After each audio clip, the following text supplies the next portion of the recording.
Chapter 7. A Mad Tea Party. There was a table set out under a tree in front of the house, and the March Hare and the Hatter were having tea at it. A dormouse was sitting between them, fast asleep, and the other two were using it as a cushion, resting their elbows on it, and talking over its head. Very uncomfortable for the dormouse, thought Alice. Only, as it's asleep, I suppose it doesn't mind.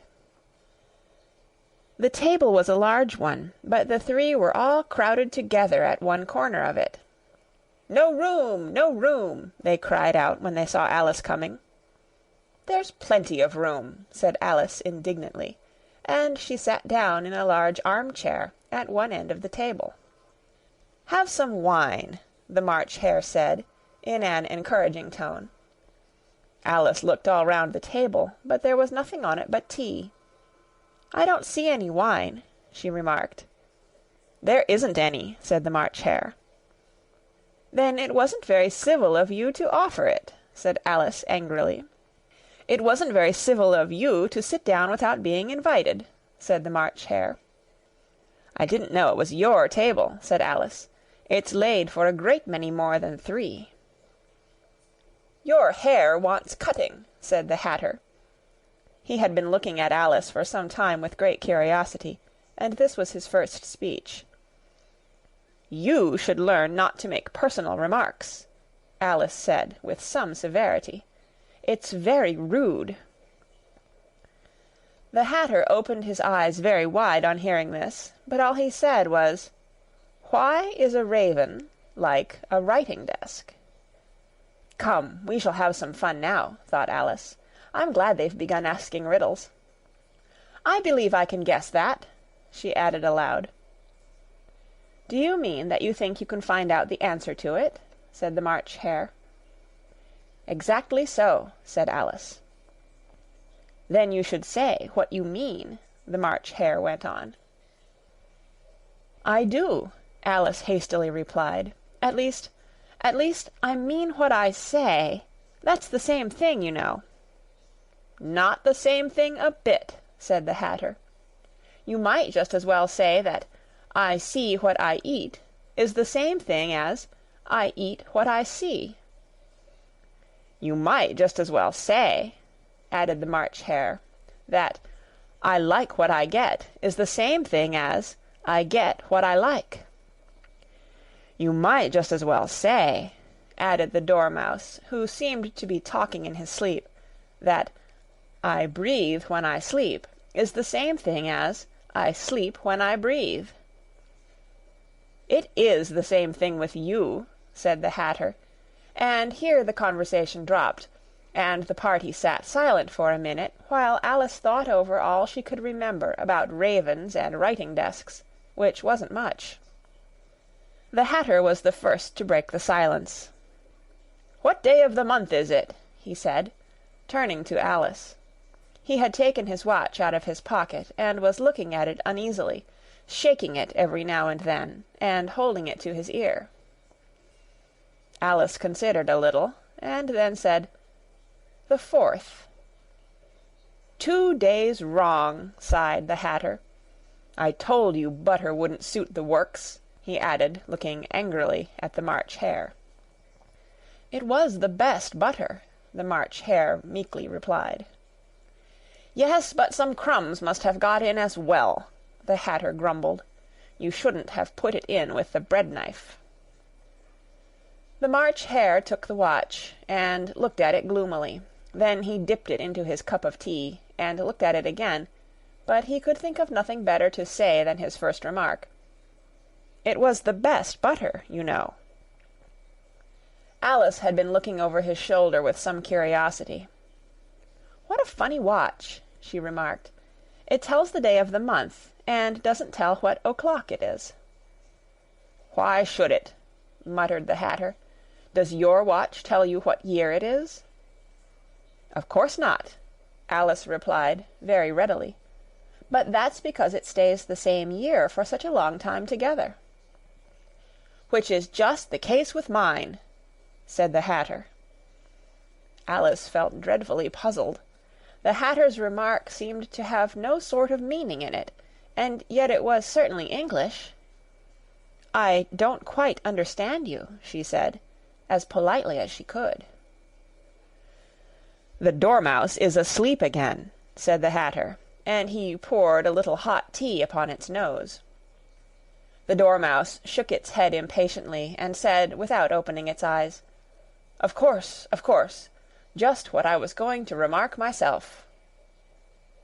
"Have you guessed the riddle yet?" the Hatter said, turning to Alice again. "No, I give it up," Alice replied. "What's the answer?" "I haven't the slightest idea," said the Hatter. "Nor I," said the March Hare. Alice sighed wearily. "I think you might do something better with the time," she said, "than waste it in asking riddles that have no answers." "If you knew time as well as I do," said the Hatter, "you wouldn't talk about wasting it. It's him."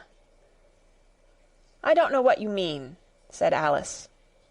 "Of course you don't," the Hatter said, tossing his head contemptuously. "I dare say you never even spoke to time." "Perhaps not," Alice cautiously replied. "But I know I have to beat time when I learn music." "Ah, that accounts for it," said the Hatter. "He won't stand beating. Now, if you only kept on good terms with him, he'd do almost anything you liked with the clock.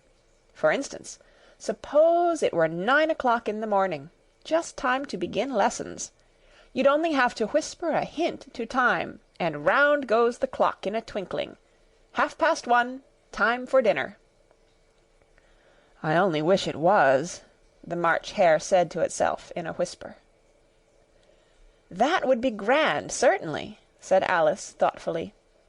"But then I shouldn't be hungry for it, you know." "Not at first, perhaps," said the Hatter, "but you could keep it to 1:30 as long as you liked." "Is that the way you manage?" Alice asked. The Hatter shook his head mournfully. "Not I," he replied. "We quarrelled last March, just before he went mad, you know," pointing with his teaspoon at the March Hare. "It was at the great concert given by the Queen of Hearts, and I had to sing, 'Twinkle, twinkle, little bat, how I wonder what you're at.' You know the song, perhaps?" "I've heard something like it," said Alice. "It goes on, you know," the Hatter continued, "in this way: Up above the world you fly, like a tea-tray in the sky, twinkle, twinkle." Here the Dormouse shook itself, and began singing in its sleep, "Twinkle, twinkle, twinkle, twinkle," and went on so long that they had to pinch it to make it stop. "Well, I'd hardly finished the first verse," said the Hatter, "when the Queen jumped up and bawled out, 'He's murdering the time! Off with his head!'" "How dreadfully savage!" exclaimed Alice. "And ever since that," the Hatter went on in a mournful tone, "he won't do a thing I ask. It's always 6 o'clock now." A bright idea came into Alice's head. "Is that the reason so many tea things are put out here?" she asked. "Yes, that's it," said the Hatter with a sigh. "It's always tea time, and we've no time to wash the things between whiles." "Then you keep moving round, I suppose," said Alice. "Exactly so," said the Hatter, "as the things get used up." "But what happens when you come to the beginning again?" Alice ventured to ask. "Suppose we change the subject," the March Hare interrupted, yawning. "I'm getting tired of this. I vote the young lady tells us a story." "I'm afraid I don't know one," said Alice, rather alarmed at the proposal. "Then the Dormouse shall," they both cried. "Wake up, Dormouse!" and they pinched it on both sides at once. The Dormouse slowly opened his eyes. "I wasn't asleep," he said in a hoarse, feeble voice. "I heard every word you fellows were saying." "Tell us a story," said the March Hare. "Yes, please do," pleaded Alice. "And be quick about it," added the Hatter, "or you'll be asleep again before it's done." "Once upon a time there were 3 little sisters," the Dormouse began in a great hurry. "And their names were Elsie, Lacie, and Tilly, and they lived at the bottom of a well." "What did they live on?" said Alice, who always took a great interest in questions of eating and drinking. "They lived on treacle," said the Dormouse, after thinking a minute or two. "They couldn't have done that, you know," Alice gently remarked. "They'd have been ill." "So they were," said the Dormouse. "Very ill." Alice tried to fancy to herself what such an extraordinary way of living would be like, but it puzzled her too much, so she went on, "But why did they live at the bottom of a well?" "Take some more tea," the March Hare said to Alice very earnestly. "I've had nothing yet," Alice replied in an offended tone, "so I can't take more." "You mean you can't take less," said the Hatter. "It's very easy to take more than nothing." "Nobody asked your opinion," said Alice. "Who's making personal remarks now?" the Hatter asked triumphantly. Alice did not quite know what to say to this, so she helped herself to some tea and bread and butter, and then turned to the Dormouse and repeated her question. Why did they live at the bottom of a well? The Dormouse again took a minute or two to think about it, and then said, "It was a treacle well." "There's no such thing," Alice was beginning very angrily, but the Hatter and the March Hare went, "Sh! Sh!" and the Dormouse sulkily remarked, "If you can't be civil, you'd better finish the story for yourself." "No, please go on," Alice said very humbly. "I won't interrupt again. I dare say there may be one." "One indeed," said the Dormouse indignantly. However, he consented to go on. "And so these 3 little sisters, they were learning to draw, you know." "What did they draw?" said Alice, quite forgetting her promise. "Treacle," said the Dormouse, without considering at all this time. "I want a clean cup," interrupted the Hatter. "Let's all move one place on." He moved on as he spoke, and the Dormouse followed him. The March Hare moved into the Dormouse's place, and Alice rather unwillingly took the place of the March Hare. The Hatter was the only one who got any advantage from the change, and Alice was a good deal worse off than before, as the March Hare had just upset the milk jug into his plate.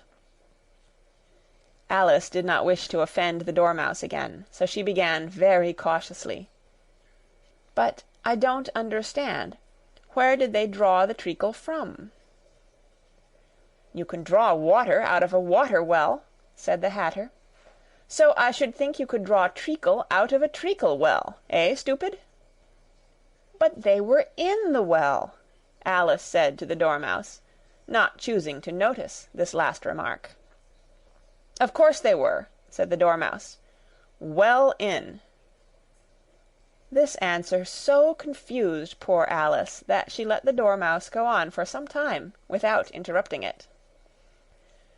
"They were learning to draw," the Dormouse went on, yawning and rubbing its eyes, for it was getting very sleepy. "And they drew all manner of things, everything that begins with an M." "Why with an M?" said Alice. "Why not?" said the March Hare. Alice was silent. The Dormouse had closed its eyes by this time, and was going off into a doze, but on being pinched by the Hatter, it woke up again with a little shriek, and went on. "That begins with an M, such as mousetraps, and the moon, and memory, and muchness. You know you say things are much of a muchness. Did you ever see such a thing as a drawing of a muchness?" "Really, now you ask me," said Alice, very much confused, "I don't think—" "Then you shouldn't talk," said the Hatter. This piece of rudeness was more than Alice could bear. She got up in great disgust and walked off. The Dormouse fell asleep instantly, and neither of the others took the least notice of her going, though she looked back once or twice, half hoping that they would call after her. The last time she saw them, they were trying to put the Dormouse into the teapot. "At any rate, I'll never go there again," said Alice, as she picked her way through the wood. "It's the stupidest tea-party I ever was at in all my life." Just as she said this, she noticed that one of the trees had a door leading right into it. "That's very curious," she thought, "but everything's curious today. I think I may as well go in at once." And in she went. Once more she found herself in the long hall, and close to the little glass table. "Now I'll manage better this time," she said to herself, and began by taking the little golden key and unlocking the door that led into the garden. Then she went to work nibbling at the mushroom, she had kept a piece of it in her pocket, till she was about a foot high. Then she walked down the little passage, and then she found herself at last in the beautiful garden, among the bright flower beds and the cool fountains. Chapter 8. The Queen's Croquet Ground. A large rose tree stood near the entrance of the garden. The roses growing on it were white, but there were 3 gardeners at it, busily painting them red. Alice thought this a very curious thing, and she went nearer to watch them, and just as she came up to them she heard one of them say, "Look out now, Five! Don't go splashing paint all over me like that." "I couldn't help it," said Five in a sulky tone. "Seven jogged my elbow." On which Seven looked up and said, "That's right, Five, always lay the blame on others." "You'd better not talk," said Five. "I heard the Queen say only yesterday you deserve to be beheaded." "What for?" said the one who had spoken first. "That's none of your business, too," said Seven. "Yes, it is his business," said Five, "and I'll tell him. It was for bringing the cook tulip roots instead of onions." Seven flung down his brush, and had just begun, "Well, of all the unjust things," when his eye chanced to fall upon Alice as she stood watching them, and he checked himself suddenly. The others looked round also, and all of them bowed low. "Would you tell me," said Alice, a little timidly, "why are you painting those roses?" Five and Seven said nothing, but looked at Two. Two began in a low voice, "Why, the fact is, you see, miss, this here ought to have been a red rose tree, and we put a white one in by mistake, and if the Queen was to find out, we should all have our heads cut off, you know. So you see, miss, we're doing our best afore she comes to—" At this moment Five, who'd been anxiously looking across the garden, called out, "The Queen! The Queen!" and the 3 gardeners instantly threw themselves flat upon their faces. There was a sound of many footsteps, and Alice looked round, eager to see the Queen. First came 10 soldiers carrying clubs. They were all shaped like the 3 gardeners, oblong and flat, with their hands and feet at the corners. Next the 10 courtiers. These were ornamented all over with diamonds, and walked 2 and 2, as the soldiers did. After these came the royal children. There were 10 of them, and the little dears came jumping merrily along hand in hand in couples. They were all ornamented with hearts. Next came the guests, mostly kings and queens, and among them Alice recognized the White Rabbit. It was talking in a hurried, nervous manner, smiling at everything that was said, and went by without noticing her. Then followed the Knave of Hearts, carrying the king's crown on a crimson velvet cushion, and last of all this grand procession came the King and Queen of Hearts. Alice was rather doubtful whether she ought not lie down on her face like the 3 gardeners, but she could not remember ever having heard of such a rule at processions. And besides, what would be the use of a procession, thought she, if people all had to lie down upon their faces so they couldn't see it? So she stood still where she was and waited. When the procession came opposite to Alice, they all stopped and looked at her, and the Queen said severely, "Who is this?" She said it to the Knave of Hearts, who only bowed and smiled in reply. "Idiot," said the Queen, tossing her head impatiently, and turning to Alice, she went on, "What's your name, child?" "My name is Alice, so please your Majesty," said Alice very politely, but she added to herself, "Why, they're only a pack of cards after all. I needn't be afraid of them." "And who are these?" said the Queen, pointing to the 3 gardeners who were lying round the rose tree, for you see, as they were all lying on their faces, and the pattern on their backs was the same as the rest of the pack, she could not tell whether they were her gardeners, or soldiers, or courtiers, or 3 of her own children. "How should I know?" said Alice, surprised at her own courage. "It's no business of mine." The Queen turned crimson with fury, and after glaring at her for a moment like a wild beast, screamed, "Off with her head! Off!" "Nonsense!" said Alice, very loudly and decidedly, and the Queen was silent.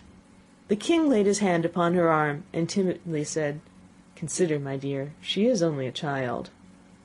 The Queen turned angrily away from him, and said to the Knave, "Turn them over." The Knave did so very carefully, with one foot. "Get up!" said the Queen, in a shrill, loud voice, and the 3 gardeners instantly jumped up and began bowing to the King, the Queen, the royal children, and everybody else. "Leave off that!" screamed the Queen. "You make me giddy."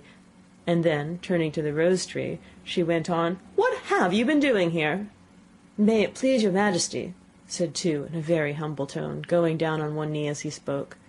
"We were trying—" "I see," said the Queen, who had meanwhile been examining the roses. "Off with their heads!" And the procession moved on, 3 of the soldiers remaining behind to execute the unfortunate gardeners, who ran to Alice for protection. "You shan't be beheaded," said Alice, and she put them into a large flower pot that stood near. The 3 soldiers wandered about for a minute or 2 looking for them, and then quietly marched off after the others. "Are their heads off?" shouted the Queen. "Their heads are gone, if it please your Majesty," the soldiers shouted in reply. "That's right," shouted the Queen. "Can you play croquet?" The soldiers were silent, and looked at Alice, as the question was evidently meant for her. "Yes," shouted Alice. "Come on, then," roared the Queen, and Alice joined the procession, wondering very much what would happen next. "It's a very fine day," said a timid voice at her side. She was walking by the White Rabbit, who was peeping anxiously into her face. "Very," said Alice. "Where's the Duchess?" "Shh, shh," said the Rabbit in a low, hurried tone. He looked anxiously over his shoulder as he spoke, and then raised himself upon tiptoe, put his mouth close to her ear, and whispered, "She's under sentence of execution." "What for?" said Alice. "Did you say, 'what a pity'?" the Rabbit asked. "No, I didn't," said Alice. "I don't think it's at all a pity. I said, 'what for'?" "She boxed the Queen's ears," the Rabbit began. Alice gave a little scream of laughter. "Oh, hush!"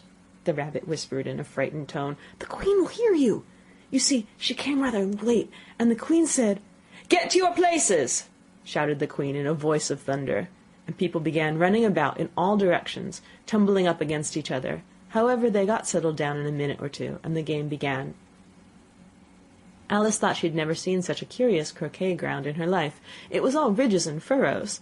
The balls were live hedgehogs, the mallets live flamingos, and the soldiers had to double themselves up and to stand on their hands and feet to make the arches.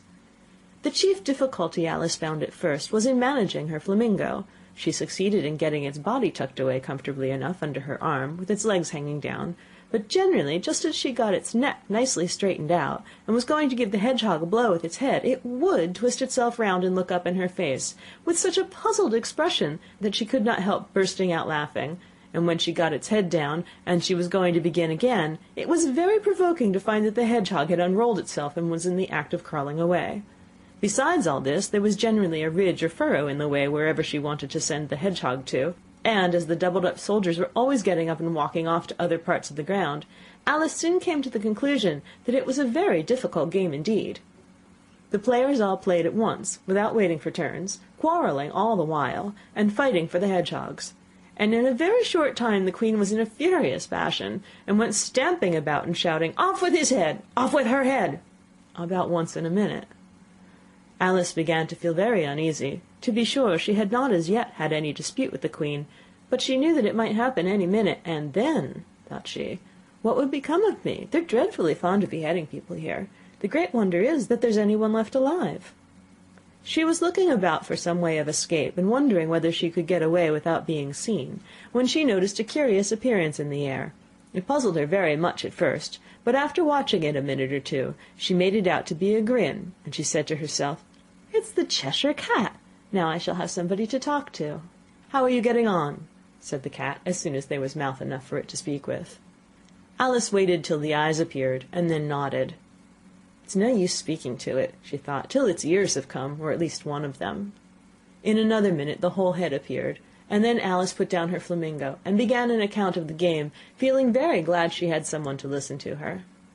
The cat seemed to think that there was enough of it now in sight, and no more of it appeared. "I don't think they play at all fairly," Alice began, in rather a complaining tone. "And they all quarrel so dreadfully one can't hear oneself speak.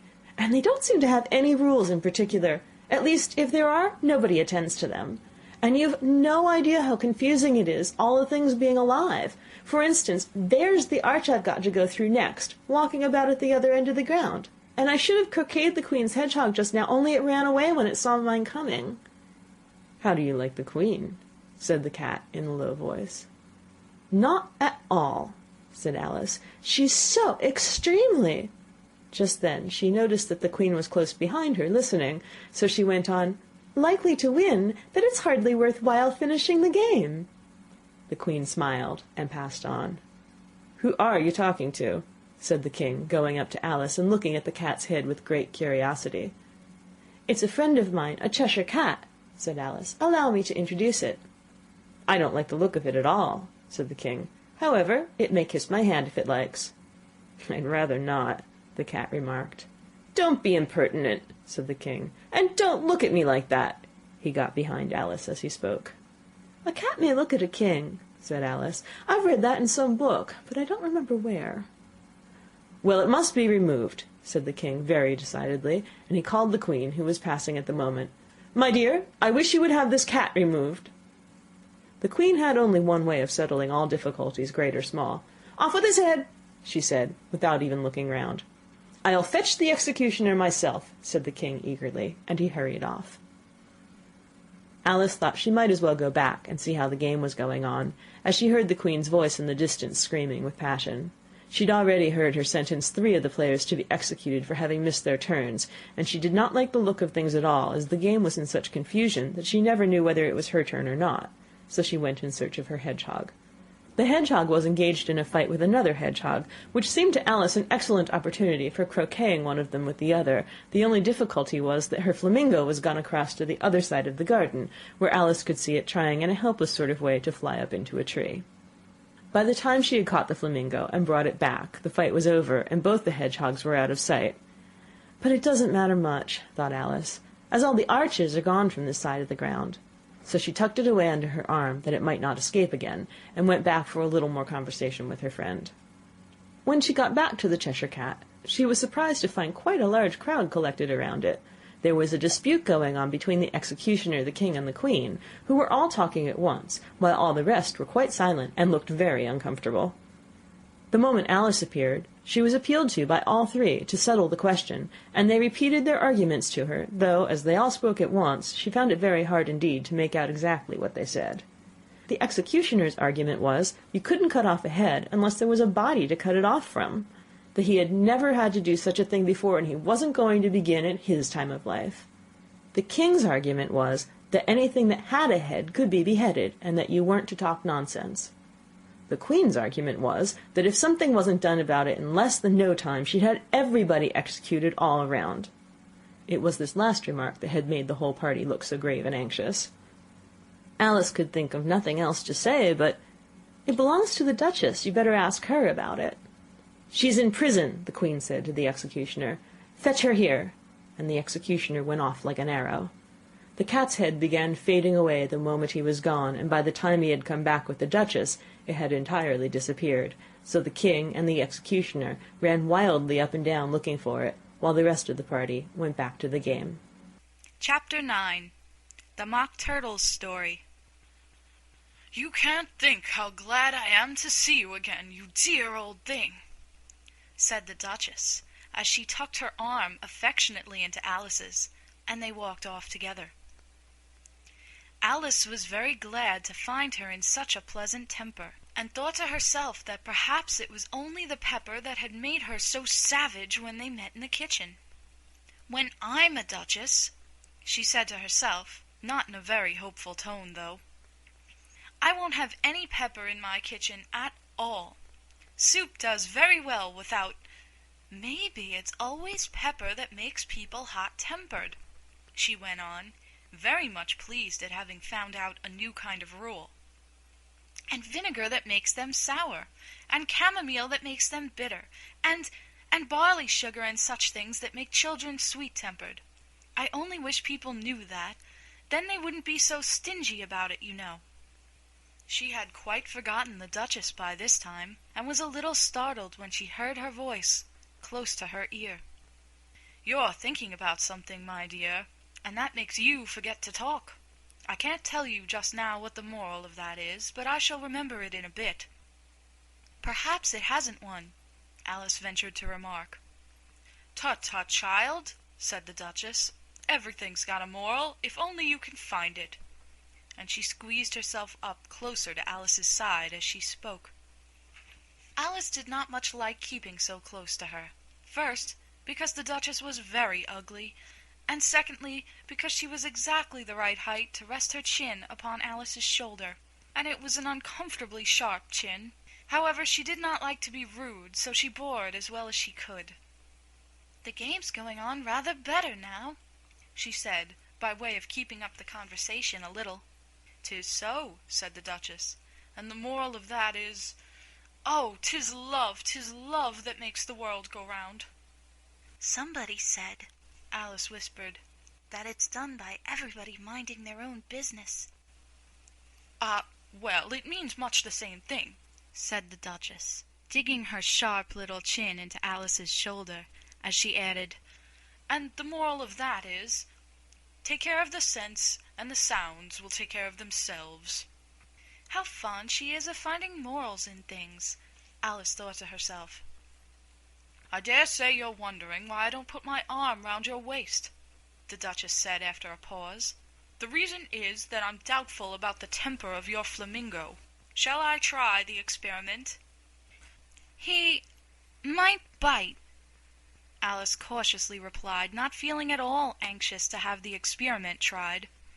"Very true," said the Duchess. "Flamingos and mustard both bite, and the moral of that is, birds of a feather flock together." "Only mustard isn't a bird," Alice remarked. "Right as usual," said the Duchess. "What a clear way you have of putting things." "It's a mineral, I think," said Alice. "Of course it is," said the Duchess, who seemed ready to agree to everything that Alice said. "There's a large mustard mine near here, and the moral of that is, the more there is of mine, the less there is of yours." "Oh, I know!" exclaimed Alice, who had not attended to this last remark. "It's a vegetable. It doesn't look like one, but it is." "I quite agree with you," said the Duchess, "and the moral of that is, be what you would seem to be. Or, if you'd like it put more simply, never imagine yourself not to be otherwise than what it might appear to others that what you were or might have been was not otherwise than what you had been would have appeared to them to be otherwise." "I think I should understand that better," Alice said very politely, "if I had it written down, but I can't quite follow it as you say it." "That's nothing to what I could say if I chose," the Duchess replied, in a pleased tone. "Pray, don't trouble yourself to say it any longer than that," said Alice. "Oh, don't talk about trouble," said the Duchess. "I make you a present of everything I've said as yet." "A cheap sort of present," thought Alice. "I'm glad they don't give birthday presents like that." But she did not venture to say it out loud. "Thinking again?" the Duchess asked, with another dig of her sharp little chin. "I've a right to think," said Alice sharply, for she was beginning to feel a little worried. "Just about as much right," said the Duchess, "as pigs have to fly. And the moral—" But here, to Alice's great surprise, the Duchess's voice died away, even in the middle of her favorite word, moral, and the arm that was linked into hers began to tremble.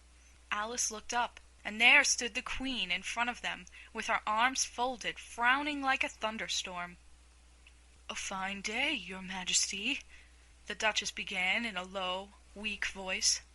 "Now I give you fair warning," shouted the Queen, stamping on the ground as she spoke. "Either you or your head must be off, and that in about half no time. Take your choice." The Duchess took her choice and was gone in a moment. "Let's go on with the game," the Queen said to Alice, and Alice was too much frightened to say a word, but slowly followed her back to the croquet ground. The other guests had taken advantage of the Queen's absence, and were resting in the shade. However, the moment they saw her they hurried back to the game, the Queen merely remarking that a moment's delay would cost them their lives. All the time they were playing, the Queen never left off quarreling with the other players, and shouting, "Off with his head!" or "Off with her head!" Those whom she sentenced were taken into custody by the soldiers, who, of course, had to leave off being archers to do this, so that by the end of half an hour or so there were no archers left, and all the players except the King, the Queen, and Alice were in custody and under sentence of execution. Then the Queen left off, quite out of breath, and said to Alice, "Have you seen the Mock Turtle yet?" "No," said Alice. "I don't even know what a Mock Turtle is." "It's the thing Mock Turtle soup is made from," said the Queen. "I never saw one, or heard of one," said Alice. "Come on, then," said the Queen, "and he shall tell you his history." As they walked off together, Alice heard the King say in a low voice to the company generally, "You are all pardoned." "Come, that's a good thing," she said to herself, for she had felt quite unhappy at the number of executions the Queen had ordered. They very soon came upon a griffin, lying fast asleep in the sun. If you don't know what a griffin is, look at the picture. "Up, lazy thing," said the Queen, "and take this young lady to see the Mock Turtle, and to hear his history. I must go back and see after some executions I have ordered." And she walked off, leaving Alice alone with the griffin. Alice did not quite like the look of the creature, but on the whole she thought it would be quite as safe to stay with it as to go after that savage Queen. So she waited. The griffin sat up and rubbed its eyes. Then it watched the Queen till she was out of sight. Then it chuckled. "What fun!" said the griffin, half to itself, half to Alice. "What is the fun?" said Alice. "Why, she," said the griffin. "It's all her fancy, that. They never executes nobody, you know. Come on." "Everybody says come on here," thought Alice, as she went slowly after it. "I never was so ordered about in all my life, never." They had not gone far before they saw the Mock Turtle in the distance, sitting sad and lonely on a little ledge of rock. And as they came nearer, Alice could hear him sighing as if his heart would break. She pitied him deeply. "What is his sorrow?" she asked the griffin, and the griffin answered, very nearly in the same words as before, "It's all his fancy, that. He hasn't got no sorrow, you know. Come on." So they went up to the Mock Turtle, who looked at them with large eyes full of tears, but said nothing. "This here young lady," said the griffin, "she wants for to know your history, she do." "I'll tell it her," said the Mock Turtle in a deep hollow tone. "Sit down, both of you, and don't speak a word till I've finished." So they sat down, and nobody spoke for some minutes. Alice thought to herself, "I don't see how he can even finish if he doesn't begin." But she waited patiently. "Once," said the Mock Turtle at last, with a deep sigh, "I was a real turtle." These words were followed by a very long silence, broken only by an occasional exclamation of "Hm!" from the griffin, and the constant heavy sobbing of the Mock Turtle. Alice was very nearly getting up and saying, "Thank you, sir, for your interesting story." But she could not help thinking there must be more to come, so she sat still and said nothing. "When we were little," the Mock Turtle went on at last, more calmly, though still sobbing a little now and then, "we went to school in the sea. The master was an old turtle, We used to call him Tortoise." "Why did you call him Tortoise if he wasn't one?" Alice asked. "We called him Tortoise because he taught us," said the Mock Turtle angrily. "Really, you are very dull. You ought to be ashamed of yourself for asking such a simple question," added the Gryphon, and then they both sat silent and looked at poor Alice, who felt ready to sink into the earth. At last the Gryphon said to the Mock Turtle, "Drive on, old fellow, don't be all day about it." And he went on in these words: "Yes, we went to school in the sea, though you mayn't believe it." "I never said I didn't," interrupted Alice. "You did," said the Mock Turtle. "Hold your tongue," added the Gryphon, before Alice could speak again. The Mock Turtle went on. "We had the best of educations. In fact, we went to school every day." "I've been to a day school too," said Alice. "You needn't be so proud as all that." "With extras?" asked the Mock Turtle a little anxiously. "Yes," said Alice. "We learned French and music." "And washing?" said the Mock Turtle. "Certainly not," said Alice indignantly. "Ah, then yours wasn't a really good school," said the Mock Turtle in a tone of great relief. "Now at ours they had at the end of the bill French, music, and washing. Extra." "You couldn't have wanted it much," said Alice, "living at the bottom of the sea." "I couldn't afford to learn it," said the Mock Turtle with a sigh. "I only took the regular course." "What was that?" inquired Alice. "Reeling and writhing, of course, to begin with," the Mock Turtle replied. "And then the different branches of arithmetic: ambition, distraction, uglification, and derision." "I never heard of uglification," Alice ventured to say. "What is it?" The Gryphon lifted up both its paws in surprise. "What? Never heard of uglifying?" it exclaimed. "You know what to beautify is, I suppose." "Yes," said Alice doubtfully. "It means to make anything prettier." "Well then," the Gryphon went on, "if you don't know what to uglify is, you are a simpleton." Alice did not feel encouraged to ask any more questions about it, so she turned to the Mock Turtle and said, "What else had you to learn?" "Well, there was mystery," the Mock Turtle replied, counting off the subjects on his flappers. "Mystery, ancient and modern, with seaography. Then drawling. The drawling master was an old conger eel that used to come once a week. He taught us drawling, stretching, and fainting in coils." "What was that like?" said Alice. "Well, I can't show it you myself," the Mock Turtle said. "I'm too stiff, and the Gryphon never learnt it." "Hadn't time," said the Gryphon. "I went to the classics master, though. He was an old crab, he was." "I never went to him," the Mock Turtle said with a sigh. "He taught laughing and grief, they used to say." So he did," said the Gryphon, sighing in his turn, and both creatures hid their faces in their paws. "And how many hours a day did you do lessons?" said Alice in a hurry to change the subject. 10 hours the first day," said the Mock Turtle, 9 the next, and so on." "What a curious plan!" exclaimed Alice. "That's the reason they are called lessons," the Gryphon remarked, "because they lessen from day to day." This was quite a new idea to Alice, and she thought it over a little before she made her next remark. "Then the 11th day must have been a holiday?" "Of course it was," said the Mock Turtle. "And how did you manage on the 12th?" Alice went on eagerly. "That's enough about lessons," the Gryphon interrupted in a very decided tone. "Tell her something about the games now." Chapter 10. The Lobster Quadrille. The Mock Turtle sighed deeply and drew the back of one flapper across his eyes. He looked at Alice and tried to speak, but for a minute or two sobs choked his voice. "Same as if he had a bone in his throat," said the Gryphon, and it set to work shaking him and punching him in the back.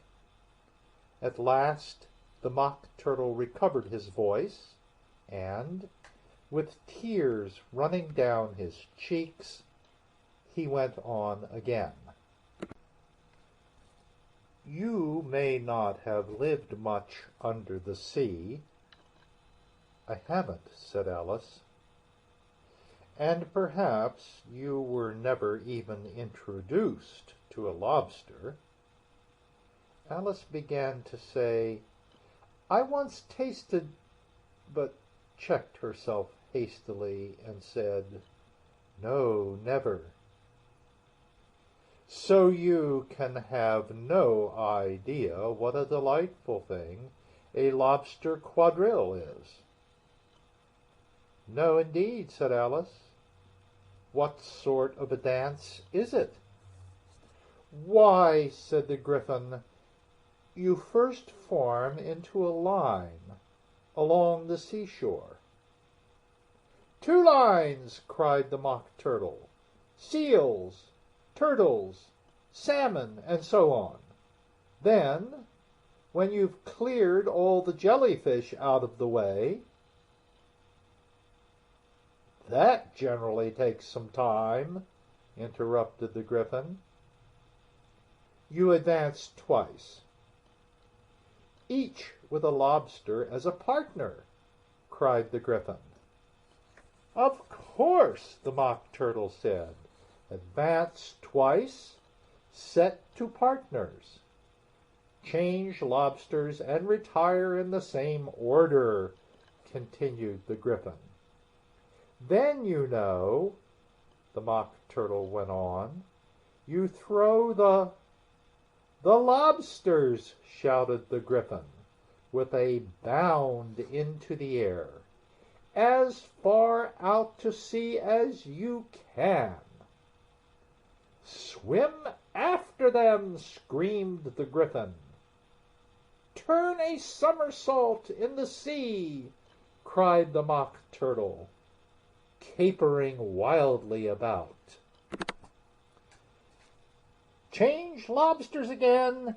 yelled the Gryphon at the top of his voice. "Back to land again!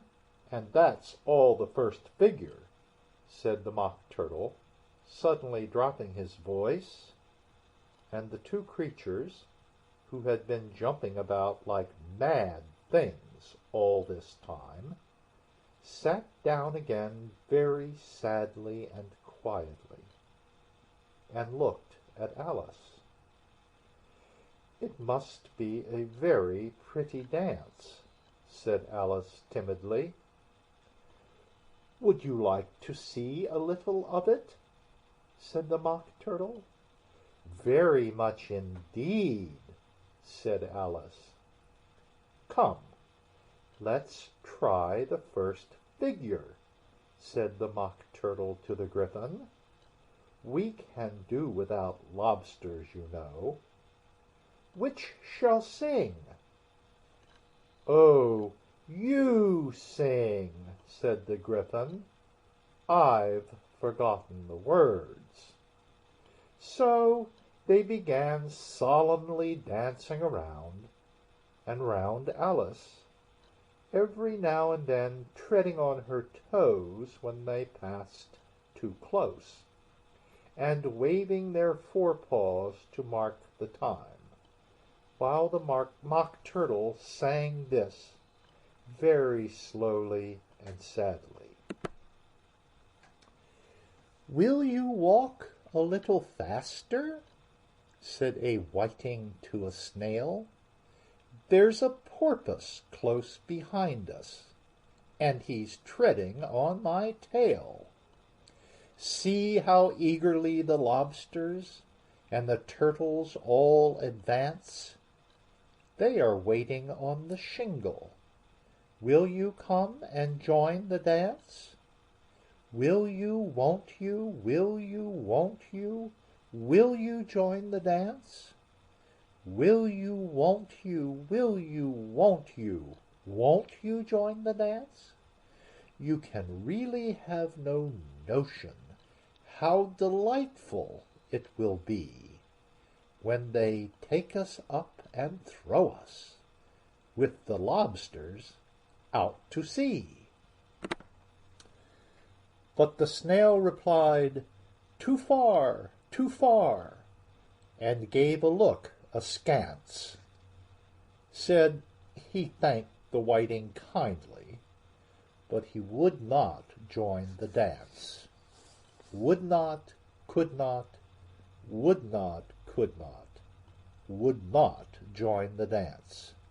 Would not, could not, would not, could not join the dance. "What matters it how far we go?" his scaly friend replied. "There is another shore, you know, upon the other side. The further off from England, the nearer is to France. Then turn not pale, beloved snail, but come and join the dance. Will you, won't you, will you, won't you, will you join the dance? Will you, won't you, will you, won't you join the dance?" "Thank you. It's a very interesting dance to watch," said Alice, feeling very glad that it was over at last. "And I do so like that curious song about the whiting." "Oh, as to the whiting," said the Mock Turtle, you've seen them, of course." "Yes," said Alice, "I've often seen them at She checked herself hastily. "I don't know where Din may be," said the Mock Turtle, "but if you've seen them so often, of course you know what they're like." "I believe so," Alice replied thoughtfully. "They have their tails in their mouths, and they're all over crumbs." "You're wrong about the crumbs," said the Mock Turtle. "Crumbs would all wash off in the sea. But they have their tails in their mouths, and the reason is—" Here the Mock Turtle yawned and shut his eyes. "Tell her about the reason and all that," he said to the Gryphon. "The reason is," said the Gryphon, "that they would go with the lobsters to the dance. So they got thrown out to sea. So they had to fall a long way. So they got their tails fast in their mouths. So they couldn't get them out again. That's all." "Thank you," said Alice. "It's very interesting. I never knew so much about a whiting before." "I can tell you more than that, if you like," said the Gryphon. "Do you know why it's called a whiting?" "I never thought about it," said Alice. "Why?" "It does the boots and shoes," the Gryphon replied very solemnly. Alice was thoroughly puzzled. "Does the boots and shoes?" she repeated in a wondering tone. "Why, what are your shoes done with?" said the Gryphon. "I mean, what makes them so shiny?" Alice looked down at them and considered a little before she gave her answer. "They're done with blacking, I believe." "Boots and shoes under the sea," the Gryphon went on in a deep voice, "are done with whiting. Now you know." "And what are they made of?" Alice asked in a tone of great curiosity. "Soles and eels, of course," the Gryphon replied rather impatiently. "Any shrimp could have told you that."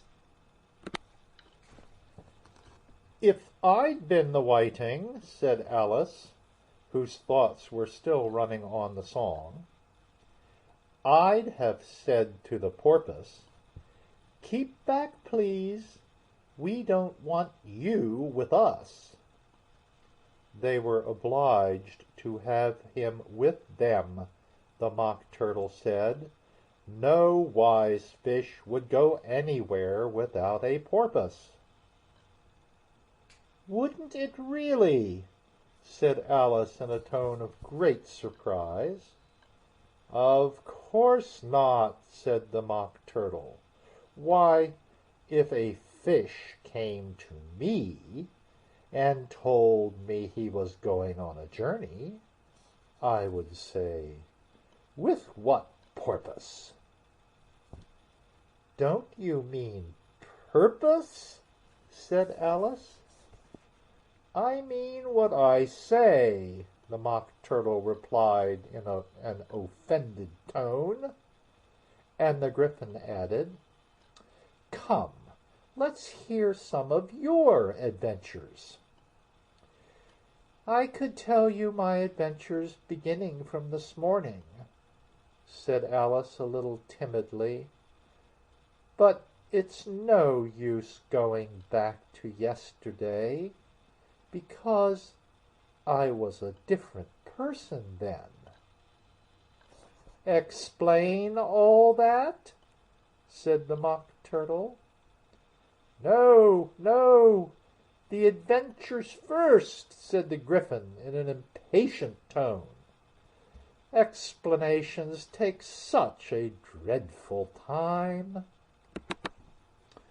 So Alice began telling them her adventures from the time when she first saw the white rabbit.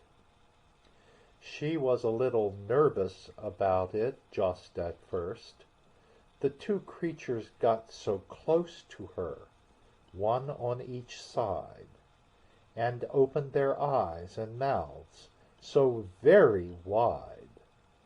But she gained courage as she went on. Her listeners were perfectly quiet till she got to the part about her repeating, "You are old, Father William," to the caterpillar, and the words all coming different, and then the Mock Turtle drew a long breath and said, "That's very curious." "It's all about as curious as it can be," said the Gryphon. "It all came different," the Mock Turtle repeated thoughtfully. "I should like to hear her try and repeat something now. Tell her to begin." He looked at the Gryphon as if he thought it had some kind of authority over Alice. "Stand up and repeat. 'Tis the voice of the sluggard," said the Gryphon. "How the creatures order one about, and make one repeat lessons," thought Alice. "I might as well be at school at once." However, she got up and began to repeat it. But her head was so full of the lobster quadrille that she hardly knew what she was saying, and the words came very queer indeed.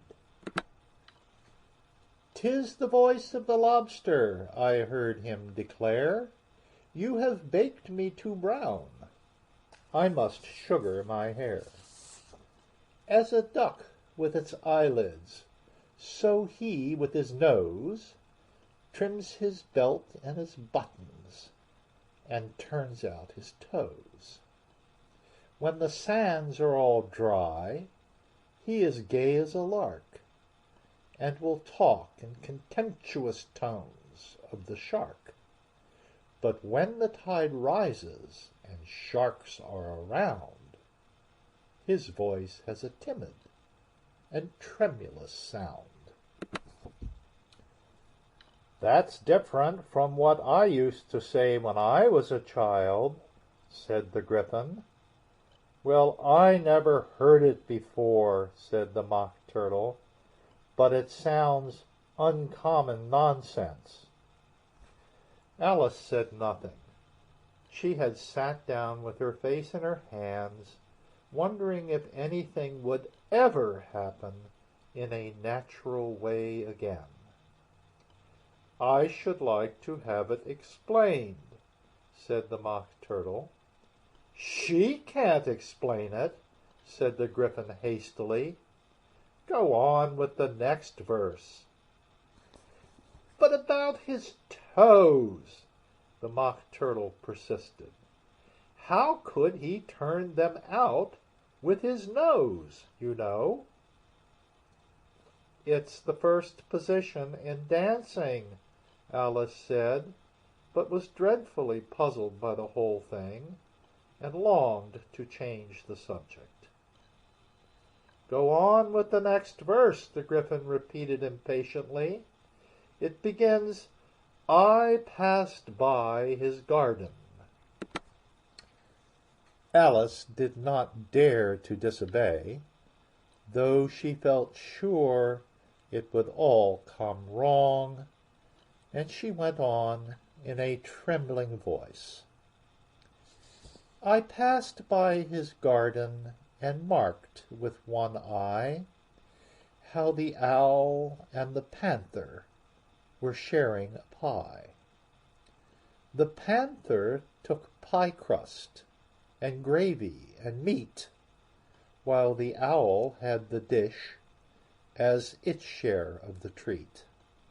When the pie was all finished, the owl, as a boon, was kindly permitted to pocket the spoon, while the panther received knife and fork with a growl, and concluded the banquet." "What is the use of repeating all that stuff," the Mock Turtle interrupted, "if you don't explain it as you go on? It's by far the most confusing thing I ever heard." "Yes, I think you'd better leave off," said the Gryphon, and Alice was only too glad to do so. "Shall we try another figure of the lobster quadrille?" the Gryphon went on. "Or would you like the Mock Turtle to sing you a song?"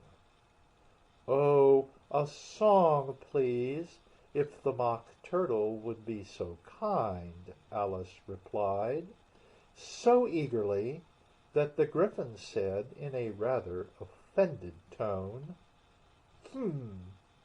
no accounting for tastes.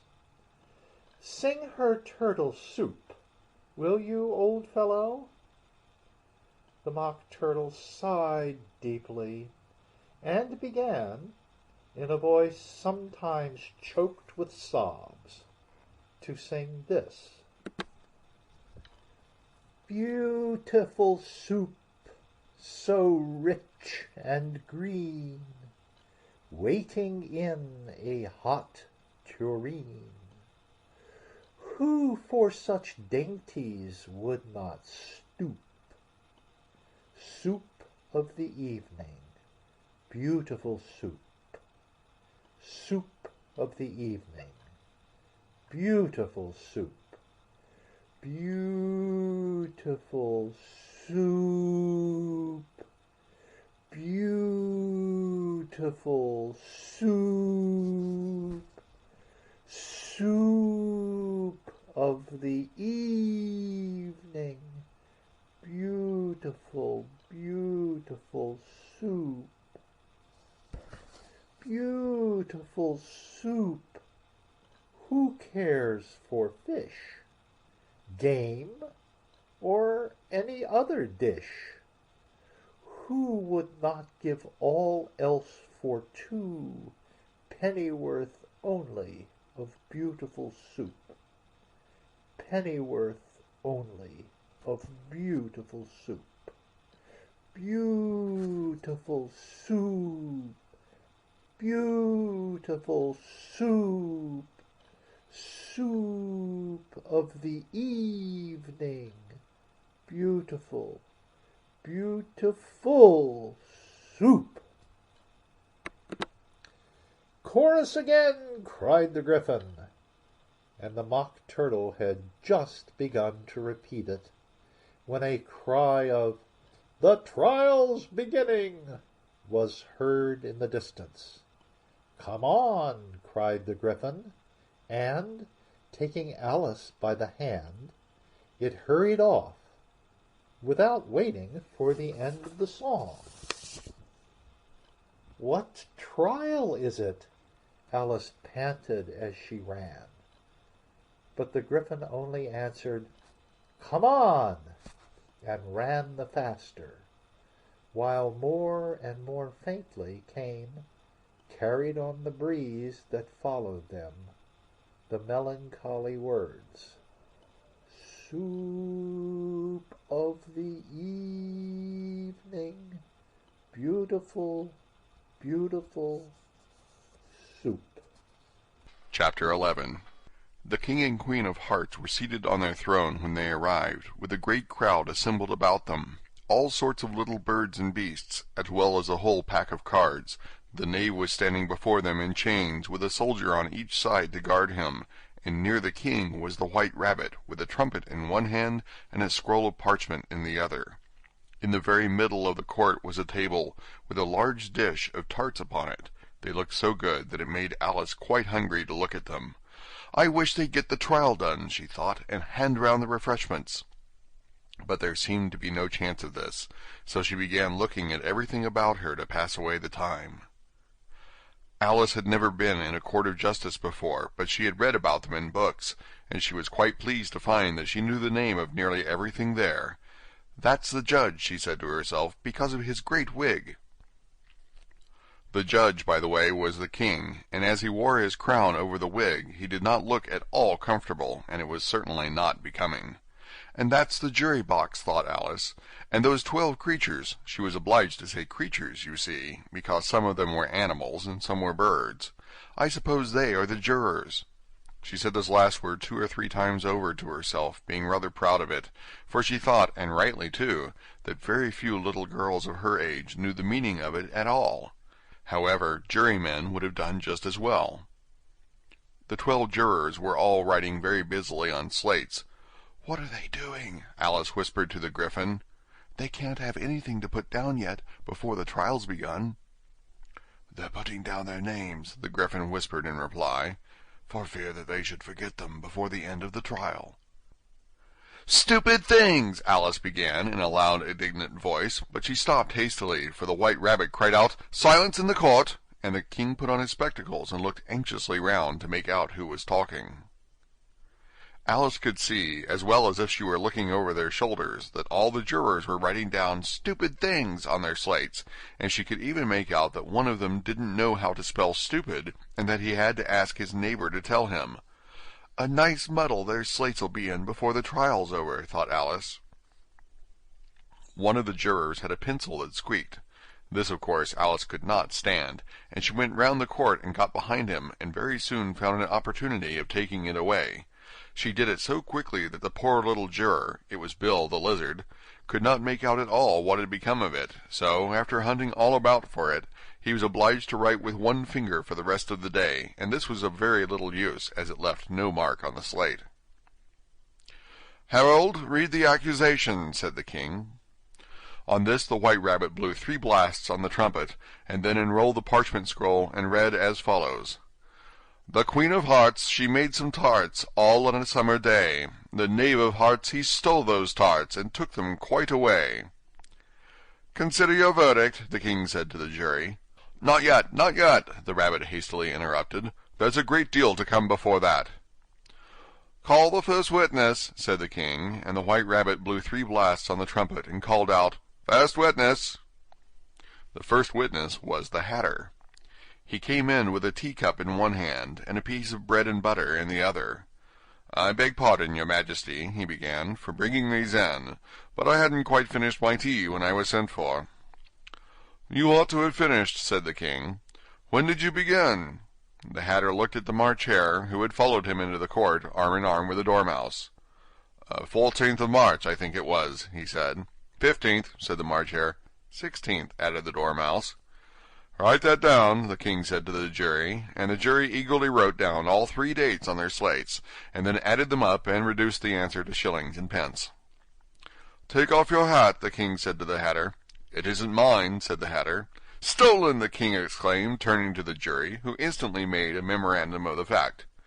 "I keep them to sell," the Hatter added as an explanation. "I've none of my own. I'm a hatter."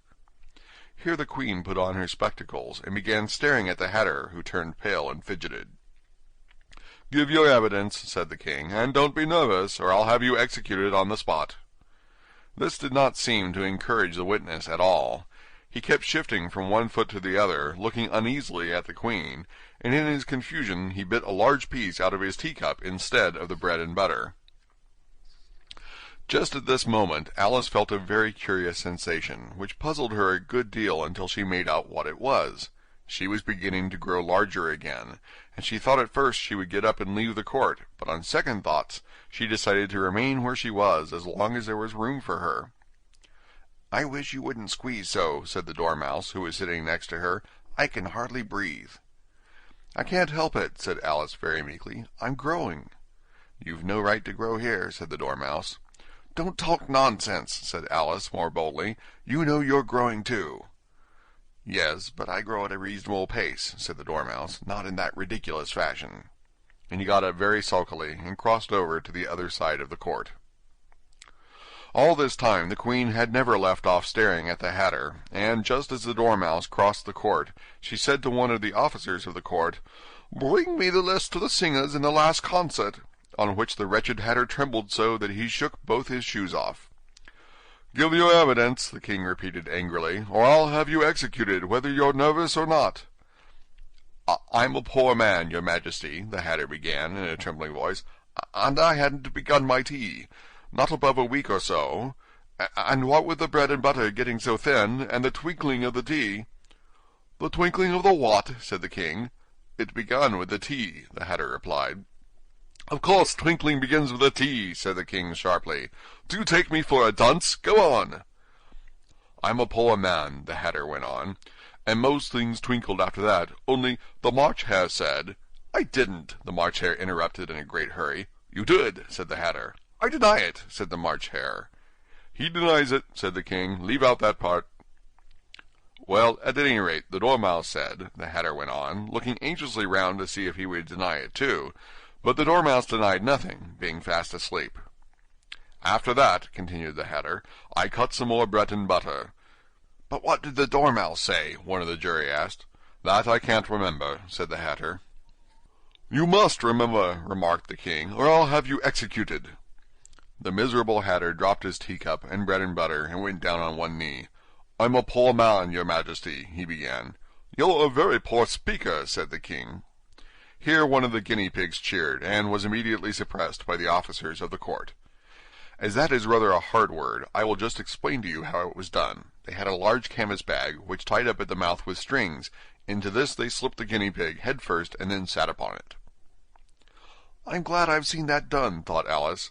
"I've so often read in the newspapers at the end of trials there was some attempts at applause which was immediately suppressed by the officers of the court, and I never understood what it meant till now."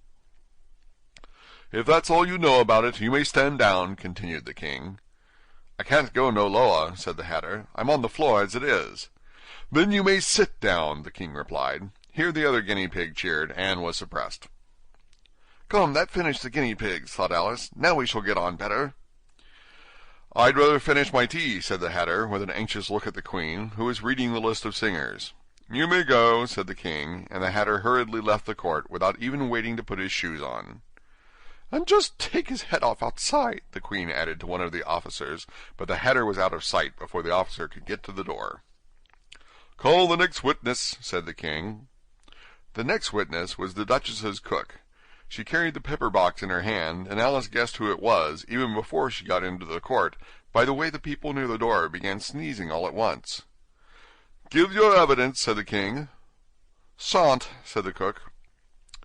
The King looked anxiously at the White Rabbit, who said in a low voice, "Your Majesty must cross-examine this witness." "Well, if I must, I must," the King said, with a melancholy air, and after folding his arms and frowning at the cook till his eyes were nearly out of sight, he said in a deep voice, "What are tarts made of?" "Pepper, mostly," said the cook. "Treacle," said a sleepy voice behind her. "Call that dormouse!" the Queen shrieked out. "Behead that dormouse! Turn that dormouse out of court! Suppress him! Pinch him! Off with his whiskers!" For some minutes the whole court was in confusion, getting the dormouse turned out, and by the time they had settled down again, the cook had disappeared. "Never mind," said the King, with an air of great relief. "Call the next witness," and he added in an undertone to the Queen, "Really, my dear, you must cross-examine the next witness. It quite makes my forehead ache." Alice watched the White Rabbit as he fumbled over the list, feeling very curious to see what the next witness would be like. "For they haven't gotten much evidence yet," she said to herself. Imagine her surprise when the White Rabbit read out, at the top of his shrill little voice, the name Alice! Chapter 12, read by Chris Gorringe. Alice's Evidence. "Here!" cried Alice, quite forgetting in the flurry of the moment how large she had grown in the last few minutes, and she jumped up in such a hurry that she tipped over the jury box with the edge of her skirt, upsetting all the jurymen onto the heads of the crowd below, and there they lay, sprawling about, reminding her very much of a globe of goldfish she had accidentally upset the week before. "Oh, I beg your pardon!" she exclaimed in a tone of great dismay, and began picking them up again as quickly as she could, for the accident of the goldfish kept running in her head, and she had a vague sort of idea that they must be collected at once and put back into the jury box, or they would die. "The trial cannot proceed," said the King in a very grave voice, "until all of the jurymen are back in their proper places. All," he repeated with great emphasis, looking hard at Alice as he said so. Alice looked at the jury box and saw that, in her haste, she had put the lizard in head downwards, and the poor little thing was waving its tail about in a melancholy way, being quite unable to move. She soon got it out again and put it right. "Not that it signifies much," she said to herself. "I should think it would be quite as much use in the trial one way up as the other." As soon as the jury had a little recovered from the shock of being upset, and their slates and pencils had been found and handed back to them, they set to work very diligently to write out a history of the accident, all except the lizard, who seemed too much overcome to do anything but sit with its mouth open, gazing up into the roof of the court. "What do you know about this business?" the King said to Alice. "Nothing," said Alice. "Nothing whatever?" persisted the King. "Nothing whatever," said Alice. "That's very important," the King said, turning to the jury. They were just beginning to write this down on their slates, when the White Rabbit interrupted. "Unimportant, your Majesty means, of course," he said in a very respectful tone, but frowning and making faces at him as he spoke. "Unimportant, of course, I meant," the King hastily said, and went on to himself in an undertone. "Important, unimportant, unimportant, important," as if he was trying which word sounded best. Some of the jury wrote it down important, and some unimportant. Alice could see this, as she was near enough to look over their slates, but it doesn't matter a bit, she thought to herself. At this moment the King, who had been for some time busily writing in his notebook, cackled out, "Silence!" and read out from his book, "Rule 42. All persons more than a mile high to leave the court." Everybody looked at Alice. "I'm not a mile high," said Alice. "You are," said the King. "Nearly 2 miles high," added the Queen.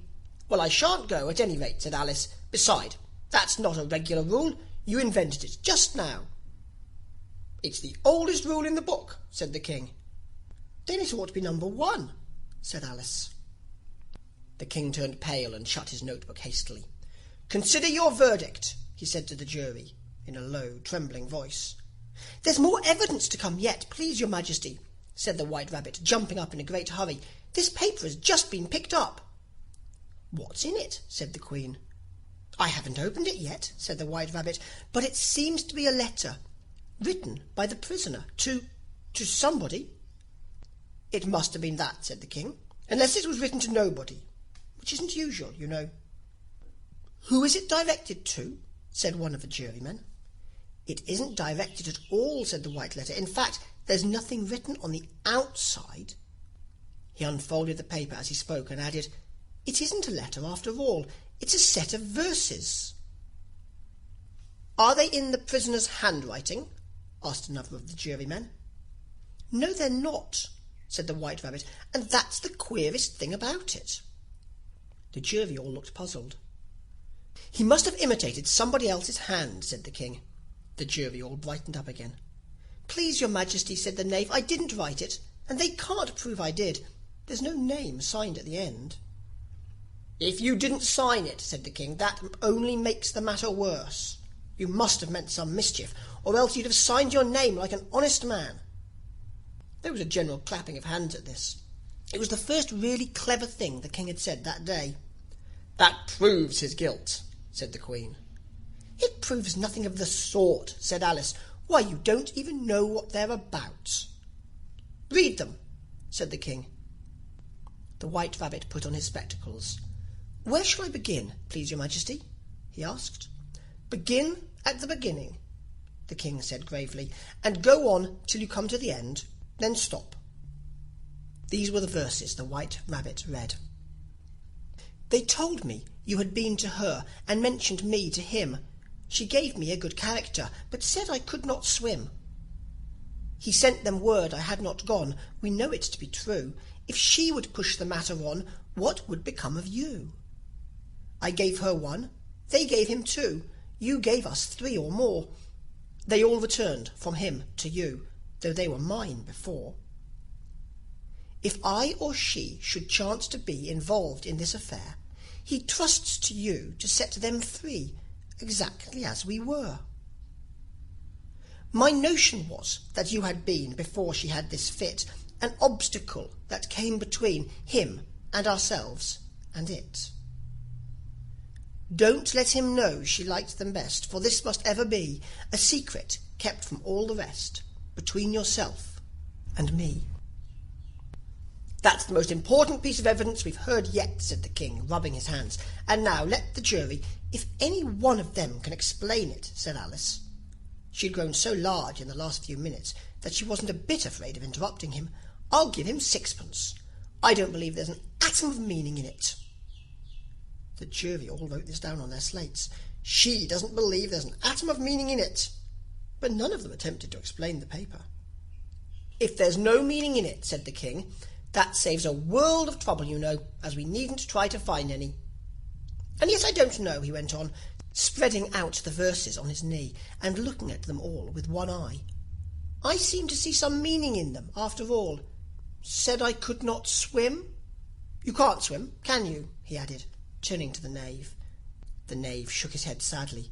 "Do I look like it?" he said, which he certainly did not, being made entirely of cardboard.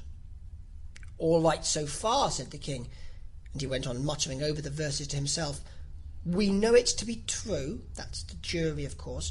"I gave her one, they gave him two. Why, that must be what he did with the tarts, you know."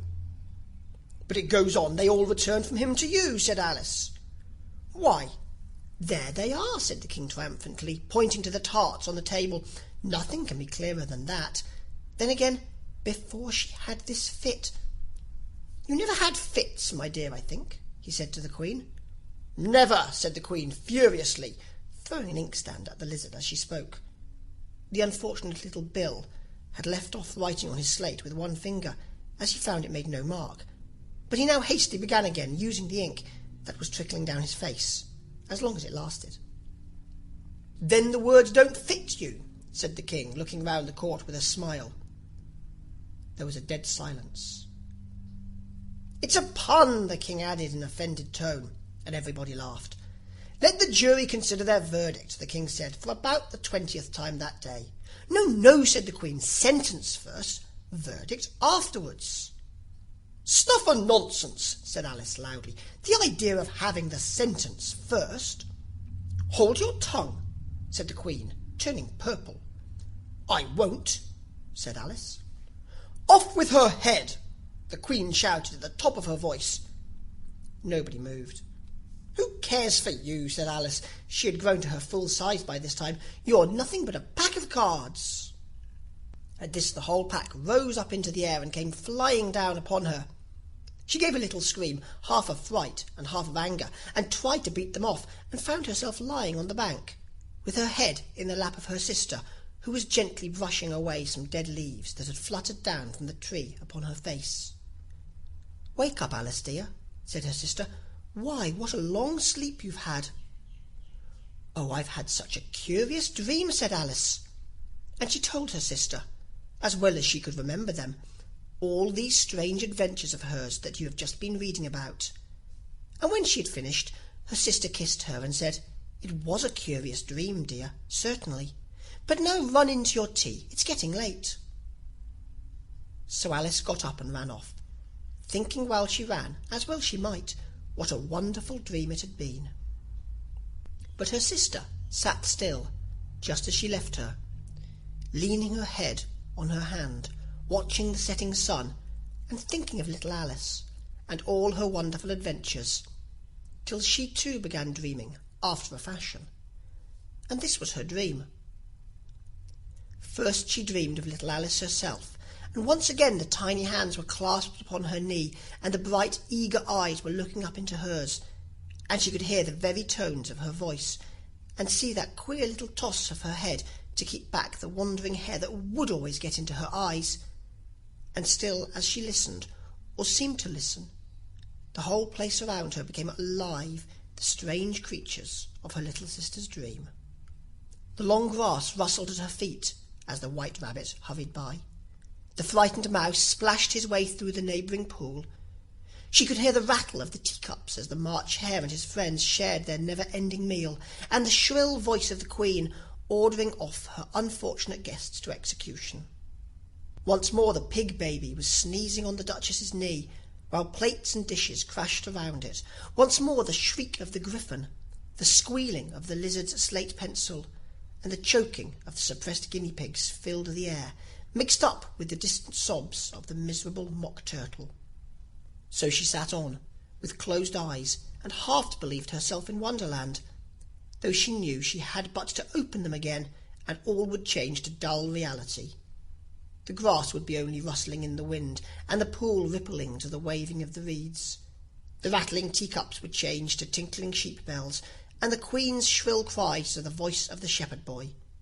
And the sneeze of the baby, the shriek of the griffin, and all the other queer noises would change, she knew, to the confused clamour of the busy farmyard, while the lowing of the cattle in the distance would take the place of the mock turtle's heavy sobs.